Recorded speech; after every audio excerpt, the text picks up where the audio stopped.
ஆமென். ஆமென். ஆமென்.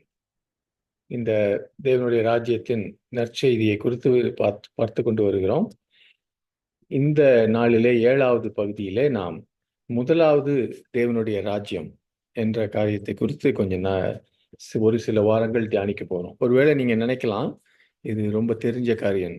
அ இது முடியிற நேரத்துல ஒருவேளை நம்ம ஒவ்வொருவரும் நம்முடைய இருதயத்துல யோசிக்கும்போது, இதுல பல காரியங்கள் ஆவியானவர் நம்மோடு பேச விரும்புகிறார், நம்மை மாற்ற விரும்புகிறார் என்பதை புரிந்து கொள்வோம். த பிரையாரிட்டி ஆஃப் காட்ஸ் கிங்டம், தேவனுடைய ராஜ்யத்தின் முதன்மை, முக்கியத்துவம் அல்லது முன்னுரிமை, இப்படிலாம் இருக்கு தமிழ்ல வார்த்தைகள். priority, definition of priority is something that is very important and must be dealt with before other things. மிகவும் முக்கியமான மற்றும் பிற விஷயங்களுக்கு முன்பாக கையாளப்பட வேண்டிய ஒரு காரியம்தான் முன்னுரிமை அல்லது முதன்மை என்று சொல்லுகிறோம்.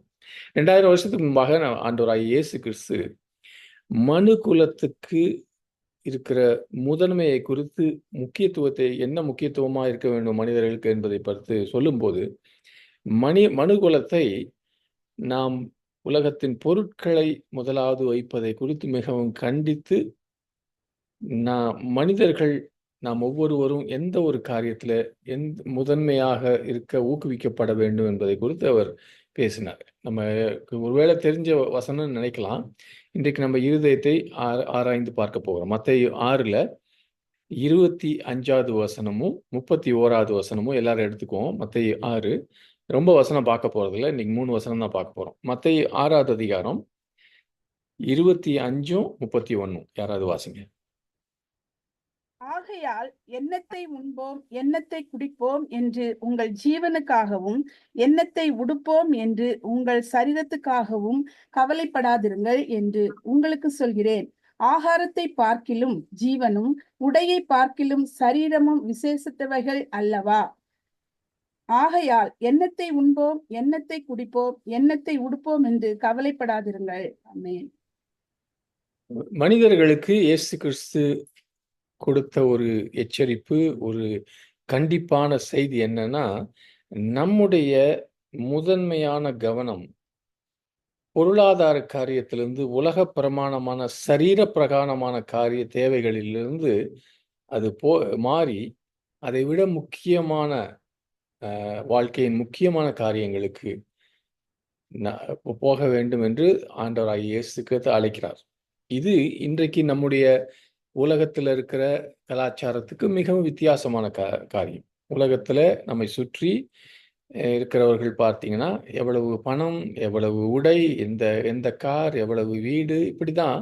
அதுல தான் அதிக கவனம். ஒரே கவனம், அது ஆக்சுவலா அதிக கவனம் கூட சொல்லக்கூடாது.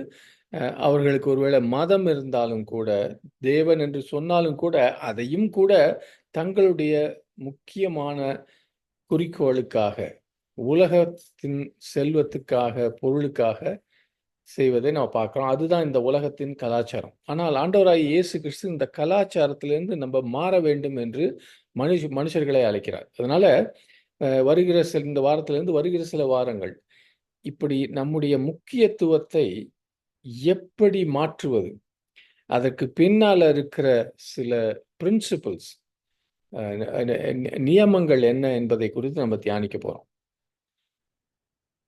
ராஜ்யத்தின் சுவிசேஷம் என்பது இந்த மனு குலத்தை பிடித்து கொண்டிருக்கிற இந்த ஒரு பிடி, ஒரு வெறி, பணம், அது இது, சொத்து, சுகம், இந்த ஒரு மெட்டீரியலிசம்னு சொல்லுவாங்க இங்கிலீஷ்ல. பொருளாதார பற்றுன்னு, பொருள் மாத்திரம் இல்லை, பொருளை சுற்றி இருக்கிற எல்லா காரியமும் பொருளாதார பற்று, பொருளாதார வெறி, இந்த ஒரு காரியம் நம்ம எல்லாரையும் கட்டி வைத்திருக்கிறது. இதிலிருந்து விடுதலை ஆகுவதற்கு தான் இந்த ராஜ்யத்தின் சுவிசேஷம் நமக்கு ஒரு தீர்வை காட்டுகிறது. இந்த ராஜ்யத்தின் சுவிசேஷத்துல சில பிராக்டிக்கல் பிரின்சிபிள்ஸ், ரொம்ப ஒரு யதார்த்தமான சில காரியங்களை அதுல வைக்கப்பட்டிருக்கிறது. அது நம்ம ஒவ்வொருவரையும், இன்றைக்கு மனுஷர்கள் எல்லாரையும், சமுதாயத்தையும் அழித்து கொண்டிருக்கிற இந்த பொருள் வெறி, பொருளாசை, பொன்னாசை, பெண் ஆசைலாம் சொல்லலாம்.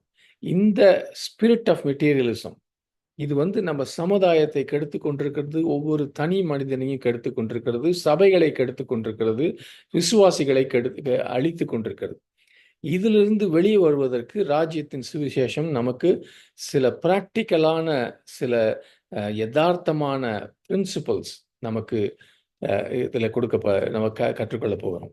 அதனால இந்த ஒரு ஆவியானவர் நம்மை நடத்துகிற இந்த ஒரு பயணத்துல நம்ம எல்லாரும் சேர்ந்து செல்வோம்.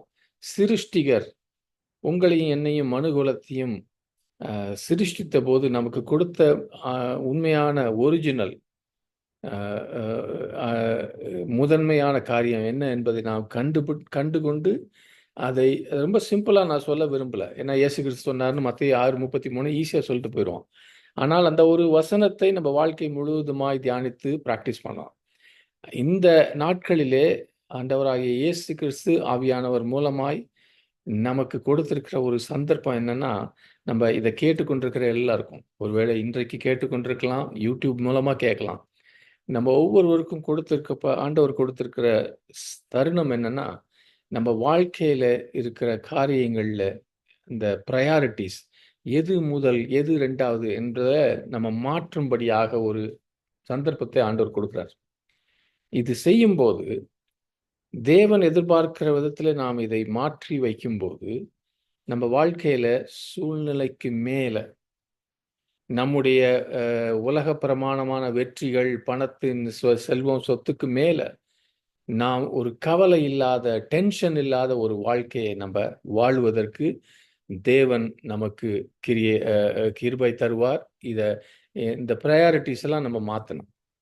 ஸோ முதலாவதாக நம்முடைய வாழ்க்கையின் திறவுகோல்கள் என்பதை குறித்து முதலாவதாக கொஞ்சம் சிந்திப்போம். ஏனென்றால் ஒவ்வொரு மனுஷனும் மனுஷியும் நம்ம வாழ்க்கை ஒரு திருப்தியான, வெற்றிகரமான வாழ்க்கையா இருப்பதற்காக ஒரு சிம்பிளான ஃபார்முலா தேடிட்டு இருக்காங்க. எப்படி எளிமையான ஒரு ஃபார்முலா வச்சு எனக்கு எப்பொழுதும் திருப்தியா இருக்கணும், எப்பொழுதும் நான் வெற்றிகரமா இருக்கணும்னு எல்லாரும் ஓடிட்டு தான் இருக்காங்க. They all want to find the one key that unlocks the door to good life. நல்ல ஒரு நன்மையான ஒரு வாழ்க்கை, நிறைவான ஒரு வாழ்க்கைக்கு கதவை திறக்க அந்த ஒரு ஒரு திறவுகோல் இருக்குமான்னு தேடிட்டு இருக்காங்க எல்லா மனுஷர்களும். உங்க இருதயத்துல பல கேள்விகள் இருக்கு. ஏன் இப்படி இருக்குது, ஏன் இப்படி இருக்குன்னு. ஒரு வீட்டுல பாத்தீங்கன்னா, எங்க வீட்டுல நாங்க 7 பேர் பிறந்தோம். சகோதர சகோதரிகள் 5 சகோதரர்கள், 2 சகோதரிகள். இந்த வருஷங்களை நாங்க யோசிச்சு பார்த்தா ஒவ்வொரு ஒரு டைரக்ஷனும் ஒவ்வொரு விதத்துல இருந்துச்சு. ஒரே குடும்பத்துல வளர்ந்தாலும், ஒரே பெற்றோர், சிறு வயதுல வெளியே போற வரைக்கும் அதே இடத்துல இருந்தாலும் கம்ப்ளீட்டா டிஃப்ரெண்ட் டைரக்ஷன். பல பேருக்கு அந்த அனுபவங்கள் இருக்கலாம்.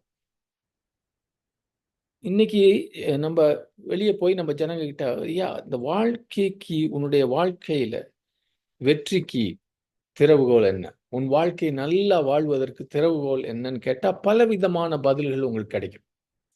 சில பேர் சொல்லுவாங்க, அதிகமாய் பணம் சம்பாதித்து எவ்வளவு சீக்கிரமா சம்பாதிக்க முடியுமோ சம்பாதிச்சு அதை எவ்வளவு நாள் நம்மால தக்க வைத்து கொள்ள முடியுமோ அவ்வளவு நாளைக்கு தக்க வைக்கணும், அதுதான் என் வாழ்க்கையில் வெற்றிக்கு திறவுகோல்னு சில பேர் சொல்லுவாங்க. பல பேர் அப்படி நினைக்கிறாங்க.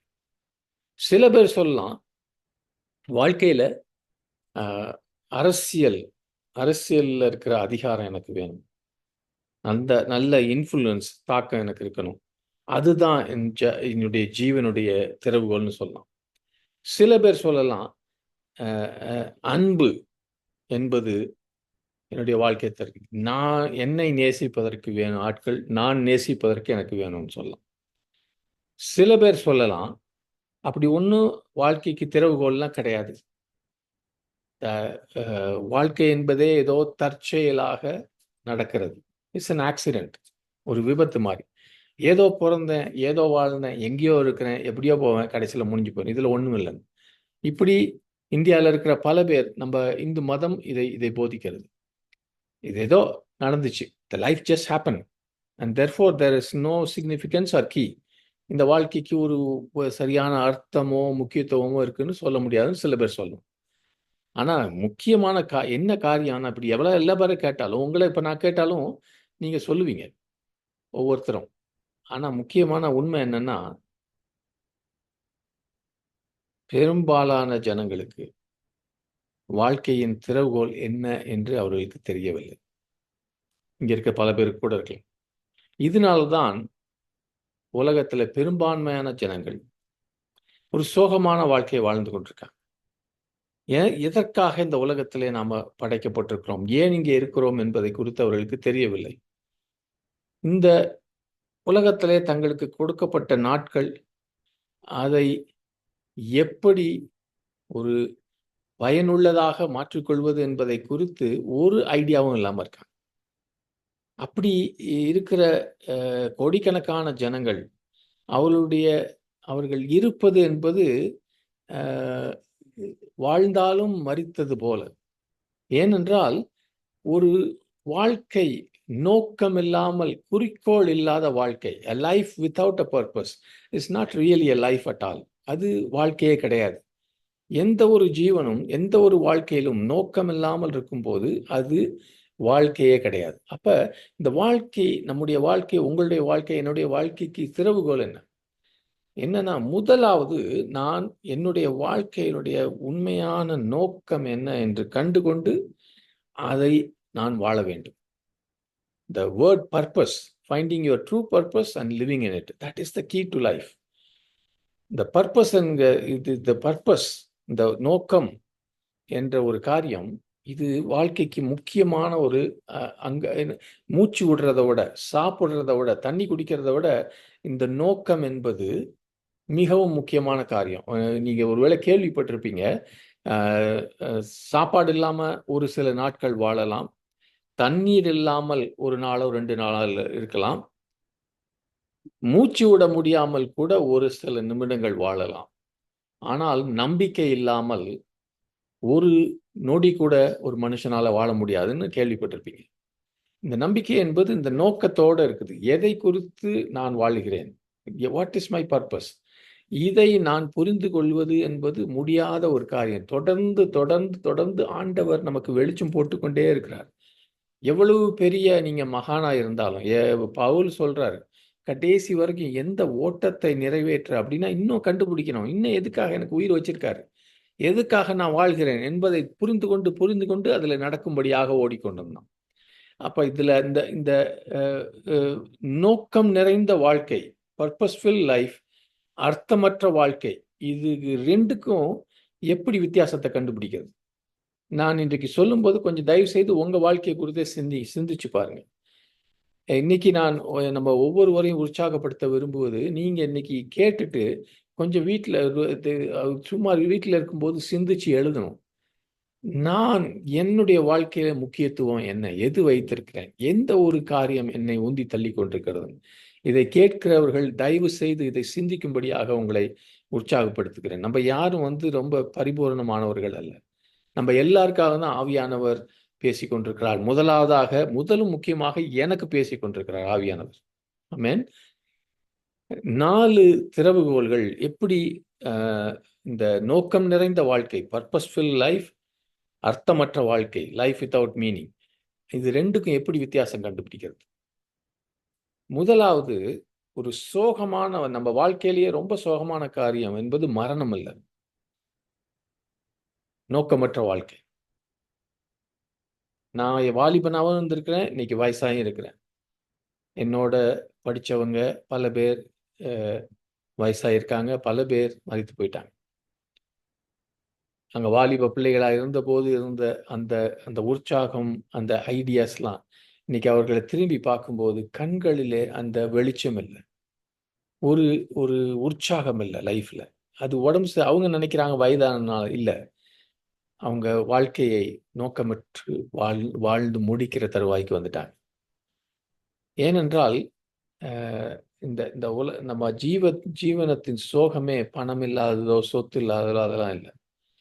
பல பேர் உலகத்துல அதிக நாட்கள் வாழ வேண்டும் என்று முயற்சி செய்யறாங்க. ஆனா இருக்கிற நாள்ல உண்மையிலேயே வாழ்றாங்களான்னு கூட யோசிச்சு பார்க்கறது இல்லை. 90 வயசு வாழலாம், உலகத்திலே சாதித்த பெரும் காரியங்களை சாதித்த பல பேர் நீண்ட நாட்கள் வாழ்ந்தாங்கன்னு சொல்ல முடியாது. ஆண்டவர் கொடுத்த நாட்களை சரியாக கழித்தார்கள். இயேசு கிறிஸ்துவை குறித்து நம்ம கொஞ்ச நேரத்தில் பார்க்க போறோம். எவ்வளவு நாட்கள் இருந்தாலும் நான் வாழணும், எக்ஸசைஸ் பண்றேன், நல்லா சாப்பிட்றேன், நல்லா மருந்து மாத்திரை இதுவும் அதுவும் பண்ணிக்கிட்டு இருக்கேன். ஆனால் ஒவ்வொரு நாளும் ஒரு நாள்லேருந்து அடுத்த நாள் எந்த வித நோக்கமும் இல்லாமல் அப்படியே ஒரு படகு போகுதுன்னு வச்சுக்கோங்க. அதுக்கு சுக்கான் இல்லை, ஒன்றும் இல்லை, ஒரு மாலுமி இல்லை. அந்த அந்த படகு அப்படியே, அதுக்கு பேர் ட்ரிஃப்ட்னு சொல்லுவாங்க. சும்மா அப்படியே போயிட்டு இருக்கு. அந்த மாதிரி போயிட்டு இருக்கிற ஆட்கள் நிறைய பேர் இருக்காங்க. அவர்களுக்குள்ள இருந்த ஆண்டவர் கொடுத்திருந்த வல்லமை, புதைத்து வைக்கப்பட்டிருக்கிற அந்த தாளந்துகள், தங்கள் வாழ்க்கையில தேவன் உள்ளுக்குள்ள போட்ட கனவுகள், இவையெல்லாம் நிறைவேறாத காரியங்களோடு அப்படியே போயிட்டு இருக்காங்க. இப்படி இருக்கிற ஒரு நிலைமை மரணத்தை விட ஒரு மோசமான நிலைமை. அதனால்தான் நம்ம வாழ்க்கையில ஒவ்வொருத்தரும், என் வாழ்க்கையில உங்க வாழ்க்கையில இந்த நோக்கத்தை நாம் கண்டுபிடிப்பது மிகவும் மிகவும் மிகவும் முக்கியம். Finding our purpose in life is critically important. அது முதல் திறவுகோல். ரெண்டாவது, the greatest challenge in life is knowing what to do. அப்ப என்னத்தை செய்ய வேண்டும் என்று. ஏன்னா காலையில் எழுந்த உடனே நீங்களாம் யோசிச்சு பாருங்க. ஒரு மெஷின் ஆட்டமா பல பேர் ஓடுறோம். சில பேர் எந்திரிச்சு இப்படியே உட்கார்ந்துருப்பாங்க பேக்காட்டம். நம்ம என்ன செய்யணும் இன்னைக்கு என்று நமக்கு தெரியுதா? உன்னுடைய வாழ்க்கையை வைத்துக்கொண்டு இன்னைக்கு என்ன ஓட்ட வேண்டும்? காலையில எழுந்திருக்கும் போது எது உன்னை உந்தி தள்ளுகிறது? What drives you in the morning? எந்த நோக்கம் உன்னை முன்னே தள்ளுகிறது? What purpose propels you through each day? நான் ஒரு கேள்வி கேட்கிறேன். இங்க இருக்க பல பேர் வேலைக்கு போறீங்க.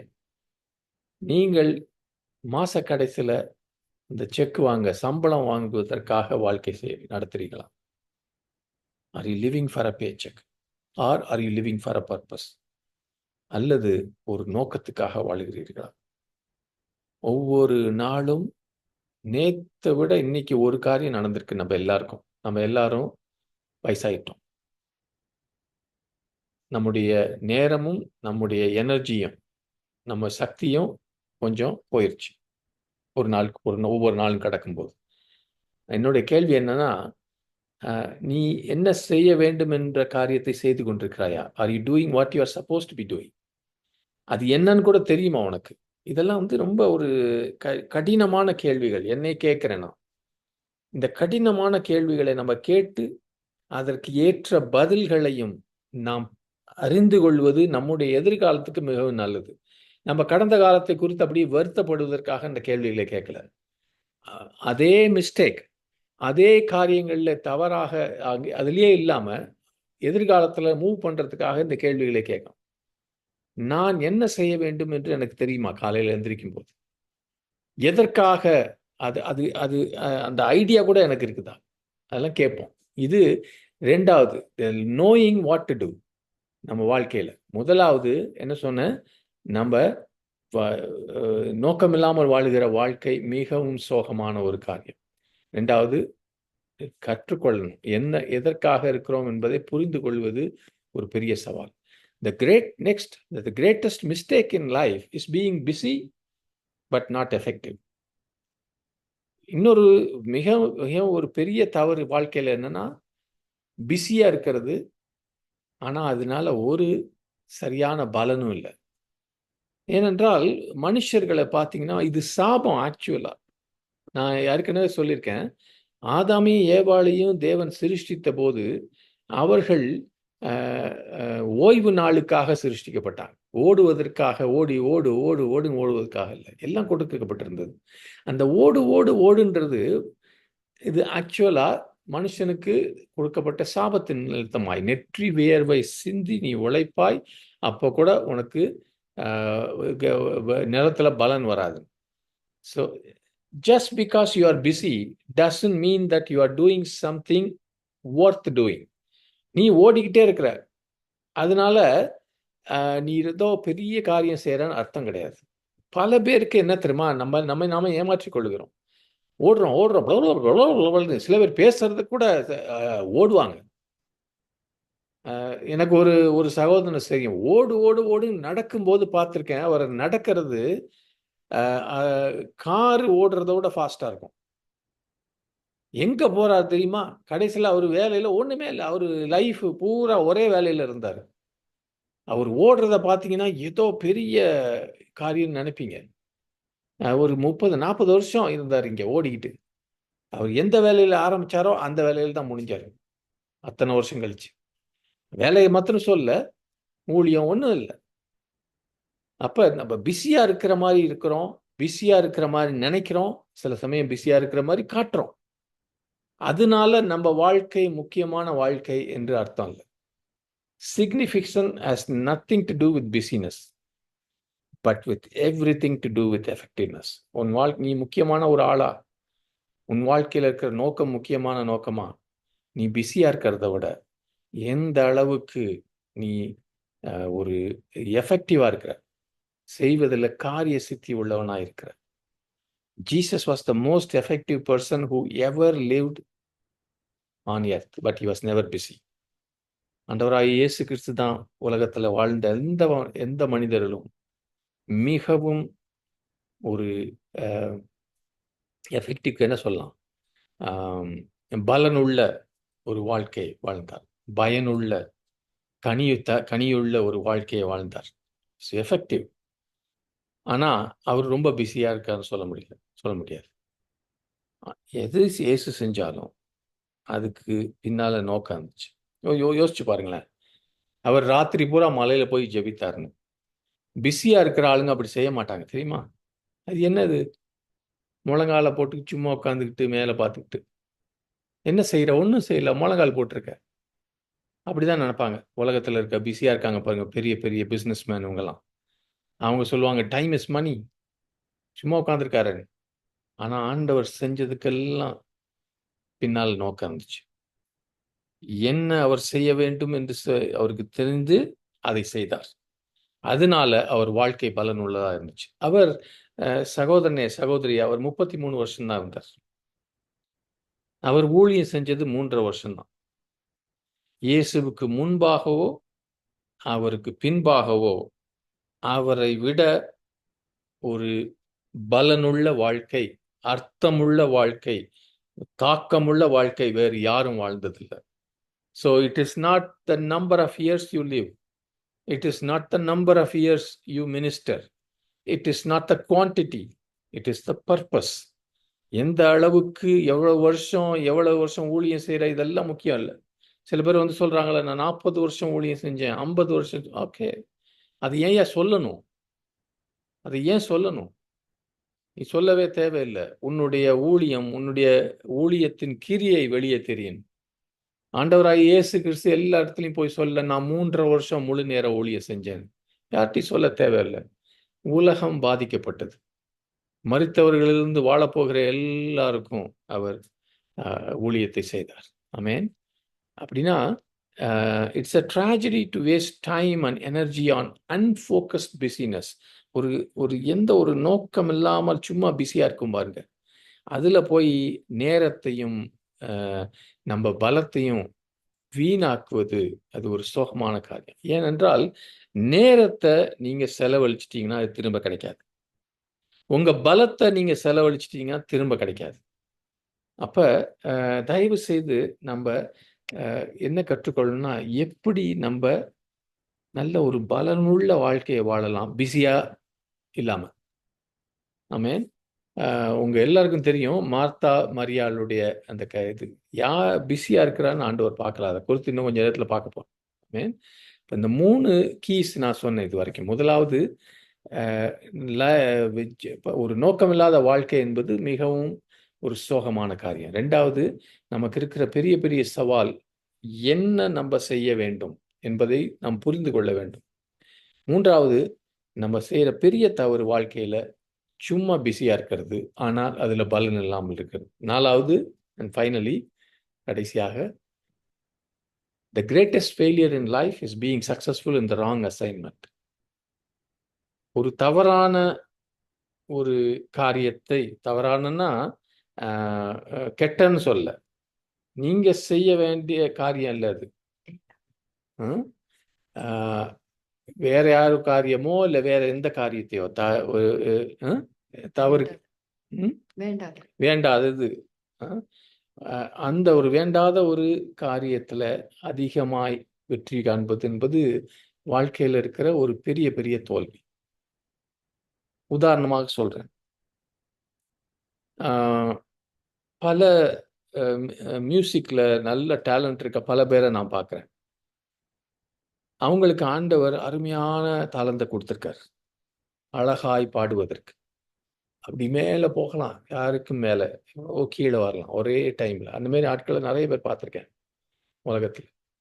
ஆனால் அதை தேவனை உயர்த்துவதற்கு பதிலாக தங்களையும் தேவையில்லாத காரியத்தையும் உயர்த்தி பணத்தை அதிகமாய் சம்பாதித்து அதன் மூலமாக ட்ரக்குக்குள்ளேயும் எல்லா விதமான பாவத்துக்குள்ளேயும் போய் மாண்டு போனவர்கள் அநேகர் இருக்காங்க. Music champion, music greats. அது அவர்கள் தங்கள் வாழ்க்கையில மிகவும் தோல்வி அடைந்தவர்கள் என்று சொல்லலாம். ஏனென்றால் நல்லா கவனிச்சுக்கோங்க, success alone is not enough, you must succeed in the right thing. வெற்றி என்பது மாத்திரம் போதாது, நீங்க சரியான காரியத்துல வெற்றி அடைய வேண்டும். உங்களுக்கென்று நியமித்திருக்கிற ஓட்டத்துல வெற்றி அடைய வேண்டும். ஆமென். உங்களை இப்ப ஒலிம்பிக்ஸ் நடக்க போகுது, உங்க நாட்டுல இந்தியால இருந்து உங்களை 100 மீட்டர் ரேஸுக்கு ஓடுவதற்கு உங்களை அனுப்பிச்சிருக்காங்க. நீங்க போய் எங்கேயாவது போய் லாங் ஜம்ப் பண்ணிட்டு அவனை விட நான் ஜெயிச்சிட்டேன், இவனை விட ஜெயிச்சிட்டேன்றது வேஸ்ட். அது கரெக்ட் கிடையாது. Success alone is not enough. Secondly, sincerity alone is not enough because you can be sincerely wrong. நான் உண்மையாக தான் செய்கிறேன் இதை அப்படின்னு சொல்லலாம், ஆனால் நீங்கள் உண்மையிலேயே தவறாக இருக்கலாம். பல இந்து மதத்திலே பிற மதங்களில் உண்மையாய் விக்கிரகத்தை கும்பிடுறவங்க இருக்காங்க. உண்மையாய் சில மதவாதிகள் இருக்காங்க. கிறிஸ்தவத்தில் கூட அப்படியே ரொம்ப சின்சியராக இருப்பாங்க. ஆனால் அவங்க சின்சியராகவே உண்மையாகவே தவறான காரியத்தை செய்து கொண்டிருக்கலாம். Faithfulness alone is not enough. ஒருவருக்கு உண்மையாக இருக்கிறேன் என்று சொல்லி அவருக்கு லாயலாக இருக்கிறது, நம்பக்கூடியதாக இருக்கிறது மாத்திரம் போதாது. Because you can be faithful to the wrong faith. நீங்கள் தவறான காரியத்துக்கு ஒரு லாயலாக இருக்கலாம், உண்மையுள்ளவராக இருக்கலாம், நம்பத்தக்கனாக இருக்கலாம்.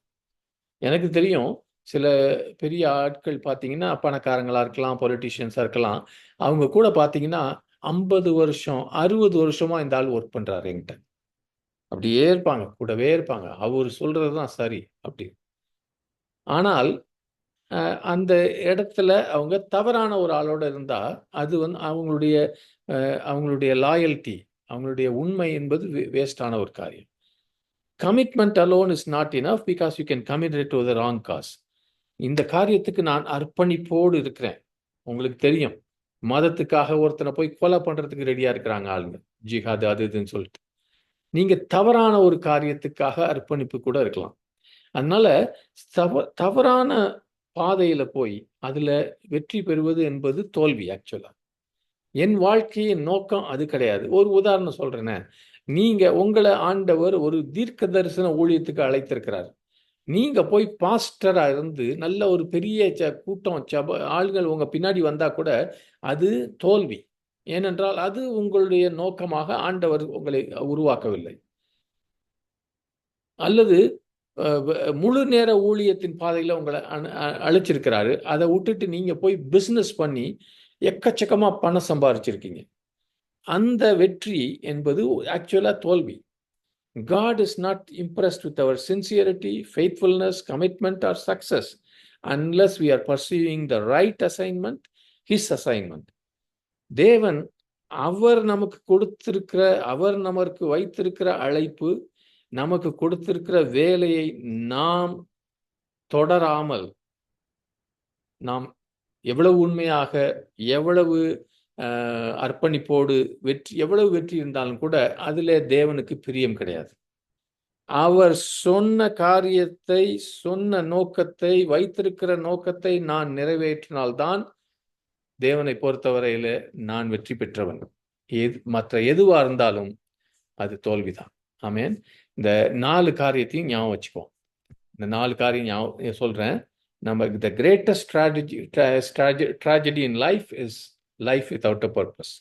வாழ்க்கையில மிகவும் சோகமான ஒரு காரியம் என்னென்றால் நோக்கமற்ற வாழ்க்கையை நடத்துவது. 2வது, the greatest challenge in life is knowing what to do. வாழ்க்கையில பெரிய சவால் என்னன்னா, நாம் என்ன செய்ய வேண்டும் என்பதை புரிந்து கொள்ளுவது. 3வதாக, the greatest mistake in life is being busy but not effective. வாழ்க்கையில நம்ம செய்கிற பெரிய பெரிய தவறு என்னன்னா, அதிகமாய் பிஸியா இருக்கிறது, ஆனா அதுல ஒரு பலனும் இல்லாமல் இருக்கிறது. 4thly, the greatest failure in life is being successful in the wrong assignment. வாழ்க்கையில இருக்கிற பெரிய தோல்வி என்னன்னா, தவறான வேண்டாத ஒரு காரியம் அதுல நான் வெற்றிகரமா இருப்பது. புரியுதா? அதனால இந்த எல்லாம் திரும்பி வரப்போறோம். இயேசு கிறிஸ்து நம்ம சொல்றாரு, seek first the kingdom of God. உன்னுடைய ப்ரையாரிட்டி, உன்னுடைய முன்னுரிமையை எங்க வைக்கணும்னு சொல்றாரு. கொஞ்ச நேரம் நம்ம எப்படி இந்த முன்னுரிமை, முதன்மையை எப்படி நம்ம நிறுத்துவது? First establishing priorities. அதுதான் நம்ம வெற்றிக்கு பின்னால் இருக்கிற ரகசியம். ஏனென்றால் நம்ம வாழ்க்கையில நீங்க எந்த வேலை செஞ்சாலும் சரி, எந்த ஊழியம் செஞ்சாலும் சரி, ஃபேமிலி நடத்தினாலும் சரி, எந்த காரியமா இருந்தாலும் சரி, நம்ம வாழ்க்கையின் எல்லா பகுதிகளிலும் எங்கெல்லாம் நம்ம முயற்சி எடுக்கிறோமோ அங்கெல்லாம் ஒரு அடிப்படையான திறவுகோல், வெற்றிக்கு திறவுகோல் என்னன்னா, எது முதன்மையானது என்பதை நாம் புரிந்து கொண்டு அதன்படி நடப்பது. யோசிச்சு பாருங்க, இன்னைக்கு காலையில நீங்க வேலைக்கு போனப்ப, அல்லது எங்க வீட்டில் இருந்தீங்களா கூட, நம்ம என்ன செஞ்சோம்? காலையில் எந்திரிச்சோன்னு ஒரு ஐடியா இருந்துச்சா?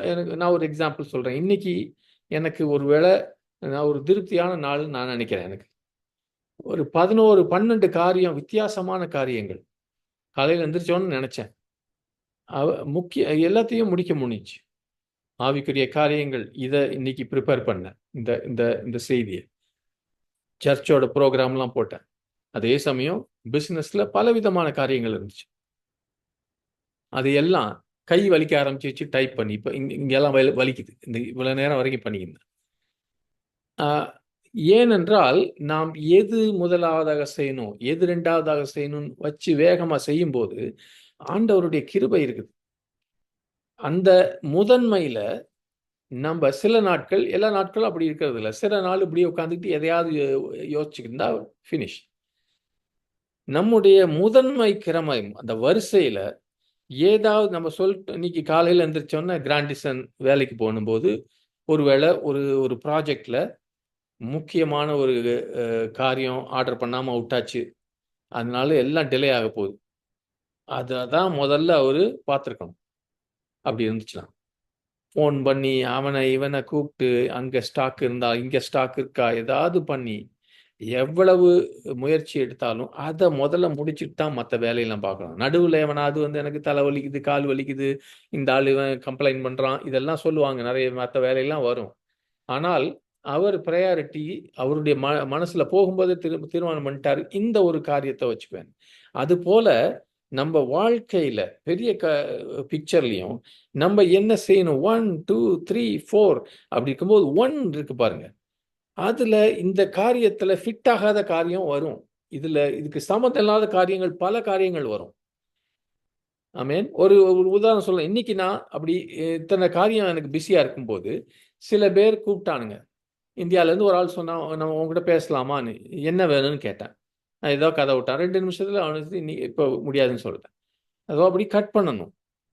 அப்ப இந்த முதன்மையில இல்லாத காரியங்களை பின்னால போடுவதோ அல்லது உதறி தள்ளுவதோ இதெல்லாம் முக்கியம். அந்த காரியம் நல்ல காரியமா கூட இருக்கலாம், ஆனால் உங்களுக்கு அது முதன்மை கிடையாது. யாரு கூப்பிட்டாலும் போவேன் பிரதர், இவரு உதவி செய்ய கூப்பிட்டா போவேன், இங்க வேலை செஞ்சுக்கிட்டு இருக்கிறத பாதியில விட்டுட்டு போவேன். அப்படி நல்ல காரியங்களா இருந்தாலும் நமக்கு தேவன் கொடுத்திருக்கிற முதன்மையின் காரியங்களுக்கு வித்தியாசமாயிருந்தால் இவைகள் நம்ம கவனத்தை சிதறடிக்கிறது, நம்முடைய வெற்றியை தடுக்கிற காரியங்களாய் மாறிவிடும். சம்பந்தம் இல்லாத, உங்க நோக்கத்துக்கு சம்பந்தம் இல்லாத காரியத்துல கைய விடாதீங்க. அதான் இவர் பண்றாரு, அவர் பண்றாரு. புரியுதா? ஊழியத்துல கூட அப்படி நம்ம எல்லாரும் கேர்ஃபுல்லா இருக்கணும். நம்ம எல்லாரும் ஒரு சபையாக இருக்கிறோம். சரீரத்துக்கு பல அங்கங்கள் இருக்கு. வலது கை செய்யறத இடது கை செய்ய முடியாது. கை செய்யறத கால் செய்ய முடியாது. கால் பாக்குது, இந்த கை எடுத்து சாப்பிடுதேன்னு சொல்லி காலும் எடுத்து சாப்பிடலாம். அது உன்னோட பிசினஸ் கிடையாது. அது உனக்கு முக்கியம் கிடையாது. அப்படி அந்த அந்த நமக்கு சம்பந்தம், நம்முடைய நோக்கத்துக்கு சம்பந்தம் இல்லாத காரியங்களை நாம் தவிர்ப்பது மிகவும் நல்லது. A priority is the principal thing upon which we place our primary focus. இந்த முதன்மையானது, முக்கியமானது என்னன்னா, எந்த ஒரு காரியத்துல நான் முதலும் கவனத்தை வைத்திருக்கிறேன், நோக்கத்தை வைத்திருக்கிறேன், அது மேலதான் நான் அதிகமாய் அதிகமாய் என் நோக்கத்தை வைத்திருப்பேன். அதுதான் என்னை பொறுத்த வரையில என்னுடைய வாழ்க்கையில மிகவும் விலையேறப்பட்டது, மிகவும் மதிப்புள்ளது, மற்ற எல்லாவற்றுக்கும் மேலாக ஃபர்ஸ்டா இருக்கிறது. It is that thing I consider to be highest value and worth first among all others. ஆமென். இப்ப எதுக்கு வரேன்னா, முதலாவது தேவனுடைய ராஜ்யம் என்று சொல்லும்போது அதனுடைய அர்த்தத்தை நம்ம அதிகமாய் புரிந்து கொள்ளணும். அப்ப இந்த முக்கியத்துவங்களை நம்ம எது முக்கியத்துவம் வைக்கணும்னா, ஒரு 10 காரியம் இருக்குது. இப்ப நான் உங்ககிட்ட சொன்னேன்னா, உங்க வேலை, சம்பளம், மனைவி அல்லது கணவன், பிள்ளைகள், வளர்ந்த பிள்ளைகள், அதுல கூட இருக்கலாம் 2 பிள்ளையோ 3 பிள்ளையோ இருந்தா அந்த பிள்ளை அந்த பிள்ளைன்னு, வீடு, சபை, உங்க எதிர்காலத்தின் நோக்கம், பென்ஷனோ சேவ், இப்படி பெரிய லிஸ்ட் போடலாம். இதுல எது எனக்கு ஃபர்ஸ்ட் ரேங்க், உண்மையிலேயே எது மிகவும் மிகவும் முக்கியம், அதை நான் தீர்மானிக்கணும். You have to determine which is most important. அதுக்கப்புறம் என்னுடைய நேரம், கவனம், என்னுடைய எனர்ஜி, எல்லா பலத்தையும் அதுல செலுத்தும். It is a matter of putting first things first. ஆனால் நான் பேசிக்கிட்டு இருக்கும் போதே ஆவியானவர் எனக்கும் சொல்றாரு, உங்களுக்கு சொல்றாரு. நம்ம பல பேர் அதை செய்வதே கிடையாது. இந்த நாய் வாய் வச்சமே சொல்லுவாங்க. நாய் இந்த இதுக்கு போனீங்கன்னா, நம்ம கல்யாணம் முடிஞ்ச உடனே தூக்கி போடுவாங்க. இப்பெல்லாம் பண்றாங்களா எனக்கு தெரியல, குப்பையில போடுவாங்க இந்த இலையெல்லாம். இந்த நாய் என்ன பண்ணுன்னா, ஒரு இலையெல்லாம் முடிக்காது. இங்க வாய வைக்கும், அடுத்த பக்கம் அப்படி திரும்பி பார்க்கும், இன்னொரு இலைய போடுவாங்க, இல்லாட்டி இன்னொரு நாய் வரும், அங்கேயும் போய் வாய வைக்கும். எல்லா இடத்துலையும் அங்கங்க. ஆனால் நம்முடைய வெற்றி எப்ப தெரியுமா வருது? எவ்வளவு எஃபிஷியண்டா, எவ்வளவு கருத்தாக, கவனமாக, பலனோடு நம்ம நேரத்தை நாம் செலவழிக்கிறோம். இதுல தான் நம்ம வெற்றி உண்டு. அப்ப என்னுடைய வாழ்க்கையில முக்கியமான காரியங்கள் என்ன என்பதை நான்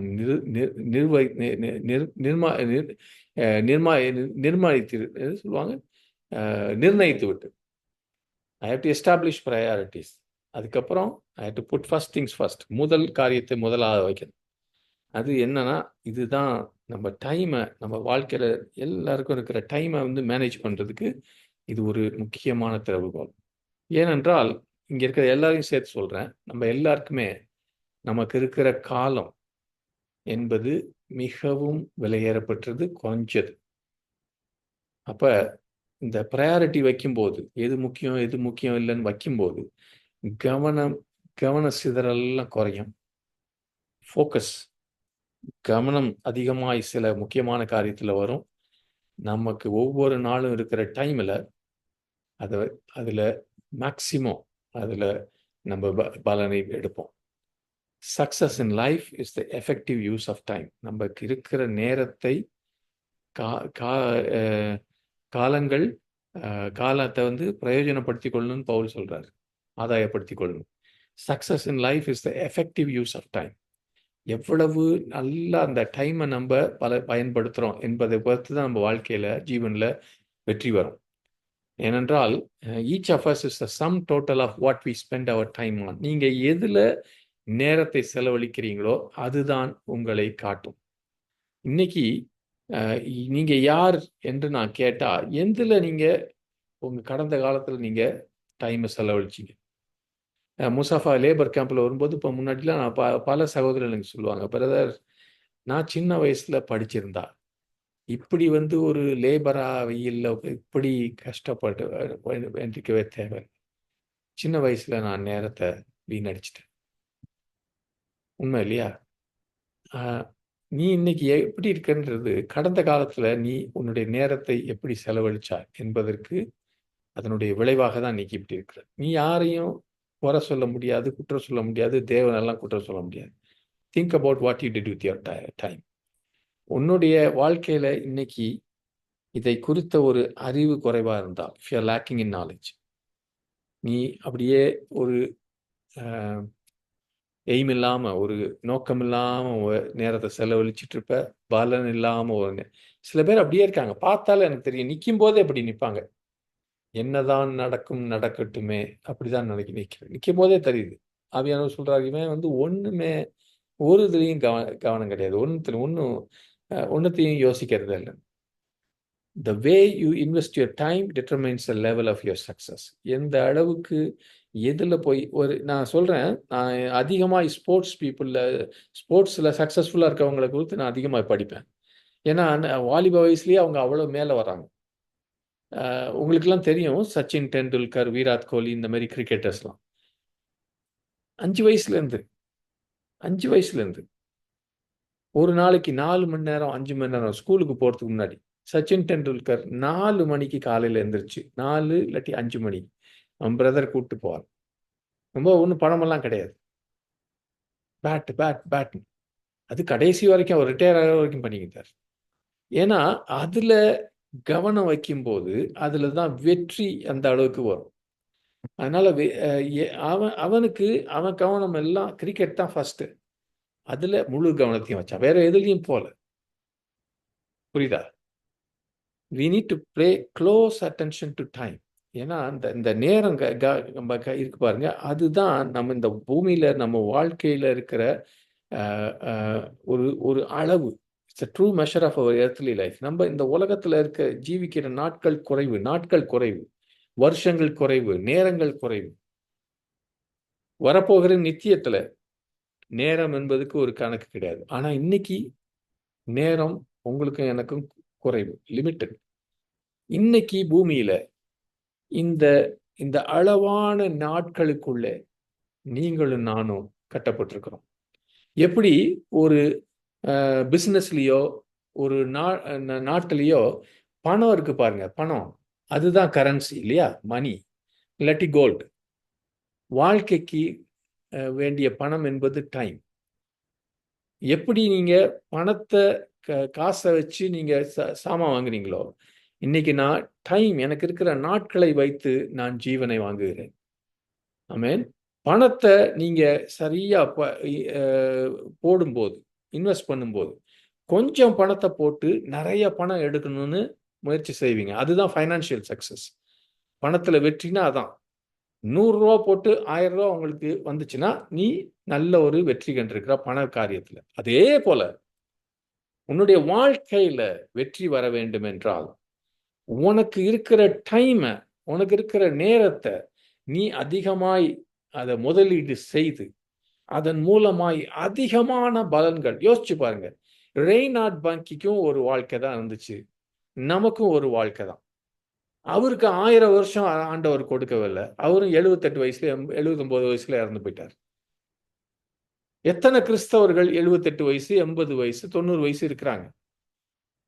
அவர் கோடிக்கணக்கான ஆத்துமாக்களை, ஒரு கண்டத்தையே ஆண்டவருக்காக, அதே டைம் தான். ஆனா எப்படி இன்வெஸ்ட் பண்ணார் பாருங்க, எப்படி அதை முதலீடு செய்தார். அது மிகவும் தேவன் காமிச்சாரு. தேவனுக்கு ஒரு நோக்கத்தை கொடுத்தாரு. அந்த நோக்கத்துல தன்னுடைய எல்லா காரியத்தையும் போட்டார். இருந்த டைம் எல்லாம் அதுல போட்டார், இருந்த முயற்சி எல்லாம் பண்ணார், இருக்கிற எனர்ஜி எல்லாம் அதுல போட்டார். நம்ம கண்களுக்கு முன்பாக இருக்கிற ஊழியக்காரர்களை குறித்து பேசுறேன். அப்ப நம்ம போடுற டைம்ல எந்த அளவுக்கு அதுல நமக்கு பெனிஃபிட், அதுல நமக்கு மாத்திரம் இல்லை, நம்மை சுற்றி இருக்கிறவங்களுக்கும் பெனிஃபிட் வருது, வருமானம் வருது, அதனால ஆசீர்வாதங்கள் வருது என்பதுதான் நம்ம வாழ்க்கையின் வெற்றி. ஆமென். காலையில ஒவ்வொருவரும் எந்திரிக்கும் போது உங்களுக்கும் 24 மணி நேரம் இருக்குது, அம்பானிக்கும் அடானிக்கும் 24 மணி நேரம் இருக்குது, நரேந்திர மோடிக்கும் 24 மணி நேரம் இருக்குது. எல்லாருக்கும் 24 மணி நேரம் தான். ஆண்டவர் அவங்க பெரிய பிசினஸ் மேன் இல்லாட்டி பெரிய பிரதம மந்திரின்னு நிறைய நேரம் கொடுக்கல. Everybody has the same amount of currency in time. நமக்கு கையில் இருக்கிற அந்த டைம் என்கிற அந்த பணம், அந்த கரன்சி எல்லாருக்கும் ஒன்று தான் இருக்குது. ஆனால் நம்ம வாழ்க்கையில எவ்வளவு மேலே போகிறோம், எந்த அளவுக்கு நாம் காரியங்களை சாதிக்கிறோம் என்பது நம்ம ஒவ்வொருவருக்கும் கொடுக்கப்பட்டிருக்கிற இந்த நேரம் என்கிற இந்த கரன்சி, இது திரும்பி வாங்க முடியாது. It's irreplaceable currency. இதை எந்த அளவுக்கு நம்ம எப்படி நம்ம செலவழிக்கிறோம், எப்படி இதை முதலீடு செய்கிறோம் என்பதை பொறுத்து இருக்குது. ஆண்டவராய் இயேசு கிறிஸ்து இந்த தாளந்துகளை குறித்து அழகாக சொல்லி கொடுத்தார். தேவனுடைய ராஜ்யத்தை பற்றி சொல்லும்போது பின்னாடி ஒரு காலத்துல வருகிற நாட்கள்ல பார்ப்போம். ஒரு தாளந்துன்னு வச்சுக்கலாமே, அவன் ஒரு தாளந்து என்பது எல்லாருக்கும் காமனா இருக்கிறது. அவனுக்கு ஒரு நாள், ஒரு வருஷமோ அவனுக்கு நாட்களை கொடுத்திருக்கிறார். ஒரு மனுஷனுக்கு ஜீவனை கொடுத்திருக்கிறார், அவனுக்கு நாட்களை கொடுத்திருக்கிறார். அதை வைத்து அவன் என்ன செய்யறான், அதான் முக்கியம். என்னை பணக்காரனாய் சிருஷ்டிக்கவில்லையே, என்னை ஒரு அரசியல்வாதியின் மகனாக சிருஷ்டிக்கவில்லையேன்னு அதெல்லாம் வேற இருக்கலாம், வேற டேலண்டா இருக்கலாம். அட்லீஸ்ட் அவங்கள போல எனக்கு ஒரு வாழ்க்கை கொடுத்திருக்காரு, ஒரு தாளந்து. நீ அதை வைத்து என்ன செய்தாய் என்று ஆண்டவர் கணக்கு கேட்கிறார்.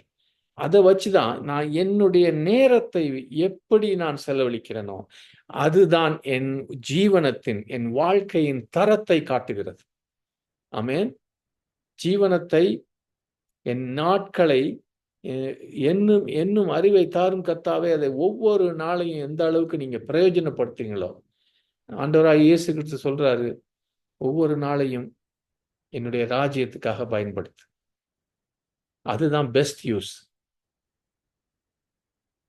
அதுக்கு தான் வரப்போறோம். அதுக்கு முன்னாடி சொல்றேன், நீங்க ஒரு வேலையில பெரிய ஆளாகணும்னா அந்த வேலையில உட்கார்ந்துருங்க, ராத்திரி பகலா அந்த வேலையில பெரிய ஆளாகலாம். அது எங்க போய் நீங்க இன்வெஸ்ட் பண்றீங்க? The way you invest your time in this life, this side of the grave, will make the difference here and in eternity. எந்த அளவுக்கு நேரத்தை இங்கே முதலீடு செய்யறியோ, இந்த வாழ்க்கையிலும் நித்திய வாழ்க்கையிலும் அது பெரிய வித்தியாசத்தை காட்டும். நித்தியத்தில் போயிட்டு திரும்பி பார்த்து நம்ம அதை குறித்து வருத்தப்படுவது ஒரு பிரயோஜனம் இல்லாத காரியம். அந்த சகோதரர்கள், முசாஃபா சகோதரர்கள் நிறைய பேர் சொல்லுவாங்க, ஐயோ சின்ன வயசுல நான் படிச்சிருக்கலாம். சொல்லலாம்ல, நீ சின்ன வயசுக்கு திரும்பி போக முடியாது தம்பி. இன்னைக்கு நீ பாரு என்ன பண்ணலாம் அடுத்தது. இன்னைக்கு நீ வேஸ்ட் பண்ணாத. Don't waste your time today. அதனால நான் வாழ்க்கையின் தரம் என்பது நம்ம நேரத்தை எப்படி செலவழிக்கிறோம் என்பதை பொறுத்து இருக்கு. நீ ஹெல்த்தியா இருக்கணுமா, நல்லா சுகமா இருக்கணும்னா அந்த சுகத்துக்கான காரியத்துல சரியாக சாப்பிட்டு, குறைவாக சாப்பிட வேண்டியது, தவறான காரியங்களை சாப்பிடக்கூடாது. இதுல கவனமா இருந்து எக்ஸசைஸ் பண்ணா அதுல வேண்டிய டைமை நீ போட்டனா யூ வில் பி ஹெல்த்தி. நீ நல்ல ஒரு தேக சௌக்கியமா இருப்பா. You want to be wealthy, நல்ல பணக்காரனா இருக்கணும்னா அந்த பணத்தை எப்படி சம்பாதிப்பது, எப்படி சேர்த்து வைப்பது, எப்படி அதுல நீ நேரத்தையும் கவனத்தையும் செலுத்துவாயானால் நீ வெல்த்தியா இருக்கலாம், நீ பணக்காரனா இருக்கலாம். You want to be wise, ஞானம் உள்ளவனா இருக்கணுமா, அதுல ஏற்ற நேரத்தை சாலமோன் செஞ்சது மாதிரி பல காரியங்களை படித்து தியானித்து அதுல நீ நேரத்தை செலவழித்தனா நீ ஞானம் உள்ளவனா இருப்ப. நீ ஆவிக்குரிய வாழ்க்கையில பூரண நல்ல ஒரு மெச்சூரா இருக்கணுமா, அதுக்கு வேண்டிய நேரத்தை நீ செலவழி. யாராவது ஒரு ஆளை பார்த்துட்டு நான் இவரை போல, எவ்வளவு ஒரு இம்மெச்சூர் பாருங்க, பரிபூர்ணம் இல்லாது இவனையும் அவனையும் பார்த்துட்டு நிறைய பேர் அப்படி இருக்காங்க. ஒரு நாள் பார்ப்பாங்க, இந்த கிரிக்கெட் விளையாடுறவன் பார்த்து அவனை போல இருக்கணும். அடுத்த நாள் எவனாவது பாட்டு பாடிக்கிட்டு இருப்பான், அவனை போல இருக்கணும். அடுத்த நாள் எவனாவது பிரசங்கம் பண்ணிக்கிட்டு இருப்பான், அவனை போல இருக்கணும். எங்கேயா நீ அதையும் இதையும் பார்த்துட்டு இருக்க, எதுல அப்புறமா உட்காந்து வாட்ஸ்அப்லையும் ஃபேஸ்புக்லையும் தான் உட்காந்துருக்க. எங்க உன்னுடைய நேரத்தை செலவழிக்கிறாய்? We become what we spend our time on. நீ எதுல நேரத்தை செலவழிக்கிறாயோ நீ அதுதான் ஆகப்போகிறாய். அப்படிதான் ஆக போகிறாய். அவன் தேவையில்லாத இந்த சோஷியல் மீடியாவில் உட்கார்ந்துருந்தானா நீ சோஷியல் மீடியா ஜங்கி அப்படின்னு சொல்லுவாங்க. சும்மா ஒரு ஒன்றுக்கு உதவாத இந்த சோஷியல் மீடியாவோட ஜங்கியா இருக்கும். தண்ணி போட்டுக்கிட்டே இருக்கிறவன் என்ன இருப்பான்? குடிகாரனா இருப்பான். அதில் தான் அவன் நேரத்தை செலவழிச்சான். ட்ரக்லேயே நேரத்தை செலவழிக்கிறவன் ட்ரக் அடிக்டாக இருப்பான். போதையிலே இருப்பான். இப்படி எதில் நம்ம நேரத்தை செலவழிக்கிறோமோ அதுதான் ஆகும். ஏன்னா இந்த இந்த நம்ம கையில் இருக்கிற நேரம் என்பது மிகவும் கவனமாக ஞானமாக நாம் அதை முதலீடு செய்ய வேண்டும். அதனால தான் நம்மளை சுற்றி சத்துரு என்ன திரும்ப பண்ணுறான்? நம்ம நேரத்தை திருட கவர்ச்சிக்க அவன் பலவிதமான காரியங்களை கொண்டாந்து கொண்டிருக்கான். இன்னைக்கு வாழ்க்கையில் நம்ம சுற்றி பலவிதமான காரியங்கள். ஒரு நிமிஷம் உட்கார முடியல. காலேஜில் வேலை செஞ்சப்ப எங்களுக்கு ஓப்பன் டோர் பாலிசின்னு இருக்கும். காலையில் 8 மணிலேருந்து சாயந்தரம் 5 மணி வரைக்கும் ஒரு வேலை செய்ய முடியாது. ஆளுங்க வருவாங்க போவாங்க, தேவையில்லாதெல்லாம் கேட்பாங்க, போயிட்டே இருப்பாங்க. கதவை சாத்த முடியாது. ஏன்னா எங்களோட பாலிசி அப்படி இருந்துச்சு. ஏன்னா அவ்வளவு தேவையில்லாத காரியங்கள். இன்னைக்கு நான் வீட்டில இருந்து வேலை செய்யும் போது யாரும் என்னை தொந்தரவு பண்றது இல்லை. அதே வேலையை அதுக்கு மேல வேலையை 12 மணி நேரம் உட்கார்ந்துருக்கிறதுக்கு பதில் இங்க 2-3 மணி நேரத்துல செய்ய முடியுது. ஏன்? கவனத்தை கவர்கிற காரியங்கள் இல்லை. பல ஐடியாஸ் வருது, பல பேருடைய கருத்துக்கள் வருது, பல பேர் உங்ககிட்ட உங்களை கொஞ்சம் தெரிஞ்சவன் நிறைய தெரியாதவன் எல்லாம் உங்ககிட்ட எதையாவது எதிர்பார்க்குறாங்க. எல்லாரும் என்னன்னா உங்க நேரத்தையும் உங்க கவனத்தையும் கவருவதற்காக இப்படி பல காரியங்கள் நடந்துகிட்டு இருக்கு. பல காரியங்கள் யோசிச்சு பார்த்தா சில காரியங்கள் அதுல உண்மையிலே தேவையானதா இருக்கலாம். ஆனா பல காரியங்கள் உங்க கவனத்துக்கு கொடுக்க தேவையே கிடையாது. யோசிச்சு பாருங்களேன். எல்லார் கையிலயும் மொபைல் இருக்குது இல்லையா? நான் பார்த்துருக்கேன். முத இந்த இந்த தோட்டம் கட் பண்ணிட்டு இருக்கான் பாருங்க, அப்படின்னும் அவன் கட் பண்றதை நிறுத்திட்டு இவருக்கு யாரோ அனுப்புறாங்க மெசேஜ். அது போய் பார்த்தா ஒன்று உதவாக்கார ஏதாவது வந்திருக்கும். அவனுக்கு கிடையாது. அது இதை வாட்ஸ்அப்ல உலகத்துக்கே அனுப்புறானுங்க. குட் மார்னிங்னு 1000 பேர் அனுப்புவான் காலையில். அது என்னமோ பெரிய பிஸியாக அப்படி பார்த்துட்டு இருப்பானு. ஒன்றுக்கு உதவாதவன். ஒரு வேலை இவனுக்கு யார் அனுப்புகிறான்? ஒருத்தனை அனுப்புறது இல்லை, நல்லா தெரியும். ஆனால் உட்காந்து எங்க பார்த்தீங்கன்னா அந்த இந்த டாலாபாத்காரன் எல்லாம் அப்படியே பார்த்துட்டு பெரிய என்னமோ இது மாதிரி. பாதி பேர் ஏதாவது மூவி பார்த்துக்கிட்டு இருக்கானுங்க, பாதி பேர் எதையாவது வர்ற ஜங்கெல்லாம் பார்த்துக்கிட்டு இருக்காங்க. ஏன்? இதுதான் சத்துருவோட வேலை. உன் நேரத்தை இழுத்துட்டானா நீ டெலிவரி பாயா தான் இருப்ப வாழ்க்கை பூரா. அடுத்த ஸ்டேஜுக்கு போக மாட்ட. அப்படிதான் மாட்டி விட்டான் இப்ப ஜனங்களை. அதனால என்ன வித்தியாசம் சகோதரனே சகோதரியே? நான் முடிக்க போறேன். எங்க நம்ம முதன்மை என்பதை நம்ம நிர்ணயிக்கணும். ஏன்னா இந்த ப்ரையாரிட்டி கிளியரா இல்லாம நமக்கு கொடுக்கப்பட்டிருக்கிற இந்த கொஞ்ச நாட்களை விலையேற பெற்ற நாட்கள், ஒவ்வொரு நாளும் விலையேற பெற்ற நாள். நாளைக்கு நீ இருப்பியான்னு யாருக்கும் தெரியாது. எவ்வளவு நாள் நம்ம இங்கே வாழ போறோம்னு ஆண்டவர் நமக்கு சொல்லலை. ஆனால் இந்த ஒவ்வொரு நாளையும் நம்ம ப்ரையாரிட்டி இல்லாம இருந்தா வீணடித்து கொண்டிருக்கிறோம். யாராவது சொல்றது கேட்கறதெல்லாம் போயிட்டு இருக்கோம். தப்பான திசையில போயிட்டு இருக்கோம். நம்ம சரியாய் இந்த முதன்மையான காரியத்தை முதன்மையாய் வைத்தால், முக்கியமான காரியத்தை வைத்தால், நான் சொல்றேன், ஆண்டவர் நீங்க பிஸியா இருக்கிறத கொடுத்து கைத்தட்டல வாரியா எவ்வளவு பிஸியா இருக்காங்க யோசிச்சு பாருங்க. மார்த்தா மேரி யாரை ஆண்டவர் மெச்சிக்கொண்டார்? பிஸியா இருந்த மார்த்தாவையா, தன்னுடைய பாதத்தில் அமர்ந்திருந்த மேரியா, மரியாளையா? ஆண்டவருக்கு பிஸினஸ் இல்லை. நீ உனக்கு கொடுக்கப்பட்ட காரியத்தை செய்து கொண்டிருக்கிறாயா? அதுல கவனமா இருக்கிறாயா? அதுல உன்னுடைய எல்லா எனர்ஜியும் போடுறியா? அதுதான் பார்க்கிறாரு. அதனால என் வாழ்க்கையை சரியாக நடத்த வேண்டும் என்றால் என்னுடைய நேரத்தையும் கவனத்தையும் சரியான முதன்மையான காரியம், இயேசு கிறிஸ்து எனக்கு என்ன வைத்திருக்கிறாரோ அந்த காரியத்துல நான் வைக்க வேண்டும். தவறான முதன்மை அல்லாத காரியங்கள்ல நான் நேரத்தை வீணடித்தால் நான் இந்த எனக்கு கொடுக்கப்பட்ட பணத்தை வீணடிச்ச மாதிரி தான். It's a currency that is gone forever எவர். It can never be regain. இன்னைக்கு கொஞ்ச நேரம் ஜெபம் பண்ணுவோம். ஜெபம் பண்ணும்போது நான் ஒரே ஒரு காரியத்தை கேட்குறேன். நம்ம எல்லாரும் சிந்திப்போம். இது நான் யாரையும் கண்டிக்கிறதுக்காகவோ அதுக்காக நான் சொல்லலை. தயவு செய்து அப்படி என்னையும் சேர்த்து தான் சொல்கிறேன். நாம் நம்முடைய வாழ்க்கையில் இந்த காரியத்தில் எங்கெல்லாம் குறைவுபட்டிருக்கிறோம், இதுதான் நான் யோசிக்கணும், நீங்களும் யோசிக்கணும். ஒரு நிமிஷம் அப்படி ஜெபிப்போமா? சகோதரன் கிருபா நம்மை ஜெபத்தில்